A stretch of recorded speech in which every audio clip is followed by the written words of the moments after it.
मंदाकिनी चौधरी, वर्तमान में मुखिया हूँ पिरोखर पंचायत मनवापुर प्रखंड मधुबनी बिहार की, और इस बार मैं 31 हरलाखी विधानसभा क्षेत्र से विधायक की भावी उम्मीदवार बन के आ रही हूँ। पिछले कुछ दिनों से बिहार, कुछ जिला नहीं अभी तो पूरा बिहार लगभग बाढ़ग्रस्त है, और इस समस्या से यूं कहें तो हम कहते हैं कि बिहार को दोहरा मार मिला है इस बार। कोरोना तो है ही और बाढ़ से भी ग्रसित था, लोग त्रस्त थे। इसमें आप किसका फेलियर मानते हैं? क्योंकि आप एक चीज देख पा रहे होंगे कि पिछले कुछ समय से थोड़ी सी बारिश आती है, हमारा बिहार डूब जाता है। देखिए, इस बारे में मैं कहना चाहूंगी कि बाढ़ हमारे क्षेत्र की अगर मैं बात करूं तो ये अपनी नियति से हर समय से निश्चित समय पे हर साल आता है,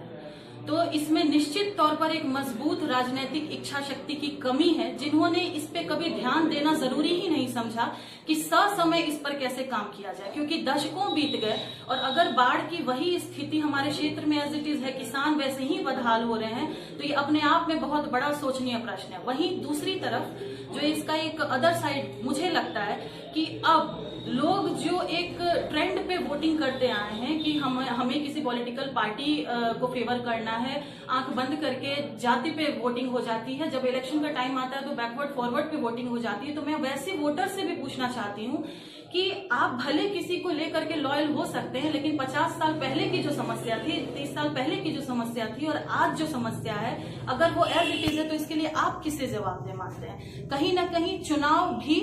उपयुक्त नहीं हो पा रहा है और राजनीतिक इच्छा शक्ति तो कम है ही, क्योंकि जो सरकार हमें बाढ़ के बाद बड़े बड़े अनुदान देने के वादे करती हैं, इतना बड़ा जो आपदा का जो पैसा है वो अनुदान पे खर्च करती है, उसकी अगर प्री प्लानिंग हो जाए, आखिर तो वो टैक्स पेयर्स का ही पैसा है, आखिर तो वही है जो हमसे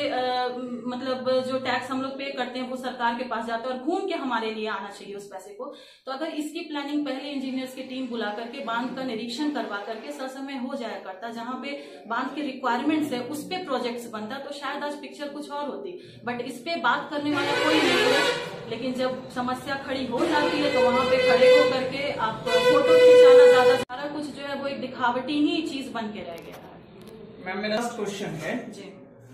आप युवाओं की बात करते हैं, बेरोजगारी पर बात करते हैं, बुनियादी चीजों पर बात करते हैं, युवा नेतृत्व की बात करते हैं जी। ऐसा ही कुछ बात करती है, अभी बिहार में उभर के आई है, हाल में कुछ दिनों से जोरों पर कैंपेन है उनका, पुष्पम प्रिया चौधरी, और पिछले ही कुछ दिन 2 दिन पूर्व वो मधुबनी आई थी, जयनगर और आपके क्षेत्र में भी बहुत जगह दौरा की थी। क्या आपको नहीं लगता कि आपका और उनका अगर एक दोनों आदमी एक साथ मिलके कुछ करें तो ये बिहार के लिए और युवा नेतृत्व के लिए एक अच्छा विकल्प होगा? देखिए, मैं किसी पर्टिकुलर इंसान को नहीं पॉइंट आउट करना चाहूंगी। जब हम युवा की बात करते हैं तो आप किसी को कैटेगराइज नहीं कर सकते। ये एक ऐसी लहर है, एक ऐसी आग होती है जो अगर खुद जले तो दूसरे को रोशनी भी दे सकता है, लेकिन हमारे राजनीति में इसको कुछ गलत ही मोड़ दे दिया जाता है। इलेक्शन के टाइम में इसका मिसयूज होता है, जिसके चलते ये जलाने का काम करते हैं। तो मुझे ऐसा लगता है कि जितने भी युवा हैं, भले वो पुष्पम जी हों, मैं हूं, जितने भी हमारे बेरोजगार पढ़े लिखे भाई बंधु हैं जो कि उस कैटेगरी को दर्शाते हैं, जो खड़े रहते हैं, अगर वो सारे एक प्लेटफॉर्म पे आ जाए तो हमारे क्षेत्र क्या पूरे बिहार की राजनीति चेंज हो जाएगी, पूरे बिहार की जो तस्वीर है वो हम लोग बदल के रखेंगे। आपसे पूछा जाए कि आपका अपने क्षेत्र के प्रति 5 को वैसा काम जिसको आप जिसकी आप प्राथमिकता देंगे, जो आपके प्राथमिक लक्ष्य में होगा जी, वो 5 कौन कौन सा काम होगा? सबसे पहले तो मैं काम करना चाहूंगी हमारे युवाओं के लिए, उनके रोजगारी की समस्याओं को हल करने के लिए। चूंकि ये कृषि प्रधान जगह है तो मैं ये नहीं बोल सकती हूँ कि यहाँ पे आप कपड़े बनाने की फैक्ट्री लगा सकते हैं। अगर ये कृषि प्रधान क्षेत्र है तो कृषि से रिलेटेड जो इंडस्ट्रीज, उद्योग अगर यहाँ लगाए जाएंगे तो निश्चित तौर पे वो बहुत बेनिफिशियल हो सकते हैं। शिक्षा व्यवस्था पे मैं काम करना चाहूंगी, क्योंकि कोई भी चीज जो है उसका जो ग्रास रूट लेवल होता है वो बुनियादी शिक्षा होती है। अगर वो शिक्षा सुदृढ़ होगी तो हमारे बच्चों का भविष्य सुदृढ़ होगा, और बहुत सारी चीजें हैं जो कि प्राइमरी स्टेज में ही आप उन्हें उन सारी चीजों को सिखा सकते हैं जिससे वो अपना एक बेहतर भविष्य का निर्माण कर सके। तो शिक्षा में मैं काम करना चाहूंगी। उसके बाद महिलाओं के सशक्तिकरण के ऊपर, मैं खुद एक महिला हूं और मैंने महिला सशक्तिकरण पे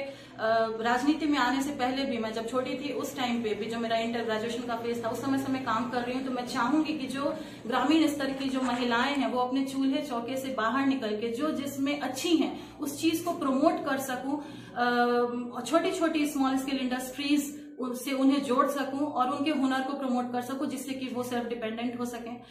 उसके अलावा मैंने बात किया है आपको जो हमारे स्वास्थ्य की जो समस्याएं होती हैं, एक महिला होने के भी नाते या अदरवाइज भी आप देखिए कि जो अगर अभी एक इमरजेंसी केस हो जाए तो हमारे पास रेफर करने के लिए मधुबनी या डीएमसीएच से इधर कुछ भी नहीं है। तो जो इंफ्रास्ट्रक्चर हमारे पास ऑलरेडी है, उस इंफ्रास्ट्रक्चर में कैसे पर्याप्त डॉक्टर्स होंगी, उसकी रनिंग कैसे पर्याप्त होगी, जिससे कि जो गांव लेवल के लोग हैं उनको सही से फैसिलिटीज मिल सके, मैं उस पर काम करना चाहूंगी। और जो सबसे इम्पोर्टेंट चीज जिससे अभी हम लोग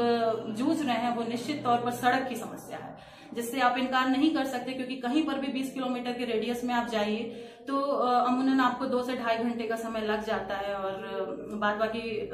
आप खुद भी आए होंगे तो आपने इस चीज को फील किया होगा। तो ये सारी चीजें हैं जिसपे प्रमुखता से मैं काम करना चाहती हूँ। बुजुर्ग बीमार पड़ रहे हैं ग्रामीण क्षेत्र में, तो जो स्वास्थ्य व्यवस्था उन्हें मिल रही है, जो शिक्षा की व्यवस्था बच्चों के लिए है, या इसका दूसरा पार्ट है जो शिक्षकों के लिए है, तो ये सारी चीजें हैं जिसपे काम करना पड़ेगा और जिसपे काम नहीं हुआ है। और मेरे ख्याल से ये सारी चीजें अभी एक बहुत बड़े क्वेश्चन मार्क के दायरे में।